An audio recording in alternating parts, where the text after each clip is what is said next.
Okay, तर आज आपण चाललेलो आहे आंध्रावरून पुण्याला.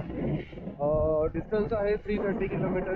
मी चालवतोय हिरो विडा VX2+. ओके, तर याची इकॉनॉमीला रेंज आहे 100 किलोमीटर.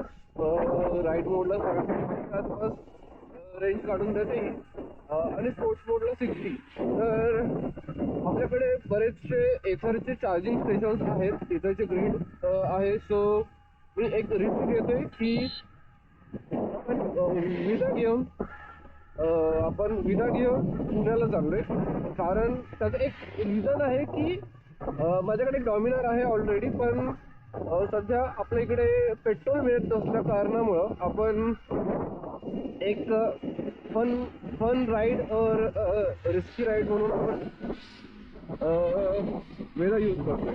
सो लेट्स सी आपण कुठंपर्यंत पोहोचतोय. पहिला स्टॉप माझा आहे गडिंग्लजमध्ये. गडिंग्लजमध्ये फर्स्ट चार्जिंग स्टेशन आहे आपल्या घरापासून सगळ्यात जवळचं. ते आहे 22 kilometre from my house.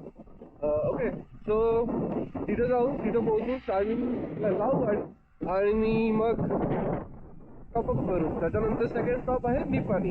Okay, so प्रत्येक स्टॉपला मी रील टाकायचा प्रयत्न करेल आणि एक यूट्यूब शॉर्ट, आणि याचा फुल व्हिडिओ एक आपण टाईम मिळाल्यानंतर बनवू. So stay tune for the day, आणि लास्ट पर्यंत नक्की बघा की मी घरी पोहोचतोय की नाही पोहोचतोय.